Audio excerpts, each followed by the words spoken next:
Bonjour à toutes et à tous, je suis François Perret, je suis chirurgien digestif et président de la commission médicale d'établissement.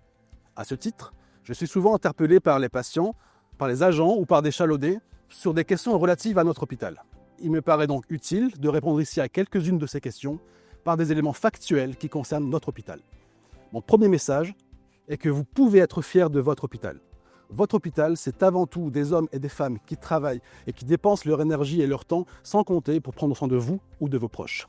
J'ai la chance d'avoir autour de moi des équipes qui ont su se réinventer, relever tous les défis et monter des partenariats forts avec le CHU. Ce sont ces projets et ces partenariats qui ont pu fédérer les équipes et attirer de nouveaux recrutements. Aujourd'hui, en chirurgie, nous disposons d'équipes complètes qui offrent une palette diversifiée de soins avec une activité en constante augmentation. En médecine, nous avons des services dont les compétences sont reconnues dans l'ensemble du territoire et qui ont su se réinventer en créant de nouveaux services comme par exemple l'unité post-urgence gériatrique et l'unité post-urgence médicale. Ces projets, ces nouveaux services ont été créés pour mieux répondre à vos besoins de santé. Tous ces projets, parfois courageux et novateurs, ont systématiquement reçu le soutien de Benoît Paru, président du conseil de surveillance, parce qu'il nous fait confiance et parce qu'il comprend les enjeux et la complexité des dossiers ainsi que leur impact sur le territoire. Mon deuxième message est donc bien de comprendre que notre hôpital, c'est avant tout des équipes et des projets.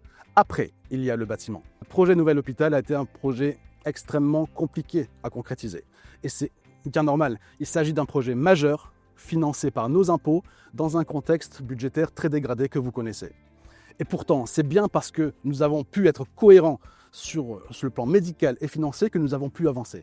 Mais que les choses soient claires, si le projet pourrait être aussi abouti, c'est bien parce que Benoît Paru a su mettre au bon moment son poids politique dans la balance pour la faire pencher en notre faveur, en débloquant par exemple 10 millions d'euros de subventions complémentaires.